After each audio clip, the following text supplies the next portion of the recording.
Hello नमस्कार प्रणाम। आप देख रहे हैं भोजपुरी न्यूज बाय। और भैया ये फोटो जो आप देख रहे हैं इसके बारे में आपको बता देते हैं कि एक सोलो सॉन्ग आ रहा है पवन सिंह जी का। जी हाँ, एक सोलो सॉन्ग आ रहा है पवन सिंह जी का। ध्यान से देख लीजिए, आस्था सिंह जी हैं साथ में।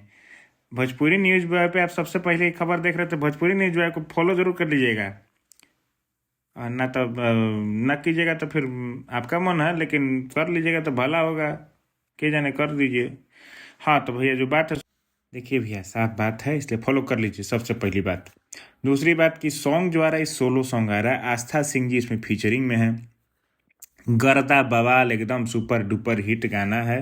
और भैया पवन भैया का फिर मूड बन चुका है। तो मूड बनने में भले टाइम लगता है, लेकिन जब मूड बन गया तो कबार देंगे, ये आप निश्चित मान के चलिए। ठीक नू।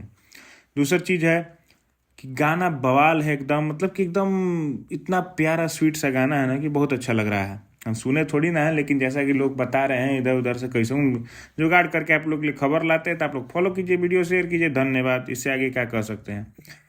आगे के अपडेट्स के लिए भोजपुरी न्यूज़ को फॉलो सब्सक्राइब जरूर कीजिएगा। यूट्यूब पर देख रहे हैं तो सब्सक्राइब कीजिएगा, बेल आइकन जरूर दबाइएगा। और इंस्टा पे देख रहे हैं तब वो बेल आइकन दबाइएगा, और रील्स वाला ऑप्शन जरूर ऑन कीजिएगा। और अगर आप फेसबुक पर देख रहे हैं तो फॉलो कर लीजिएगा सर, और लाइक कर दीजिएगा। ठीक है, थैंक यू।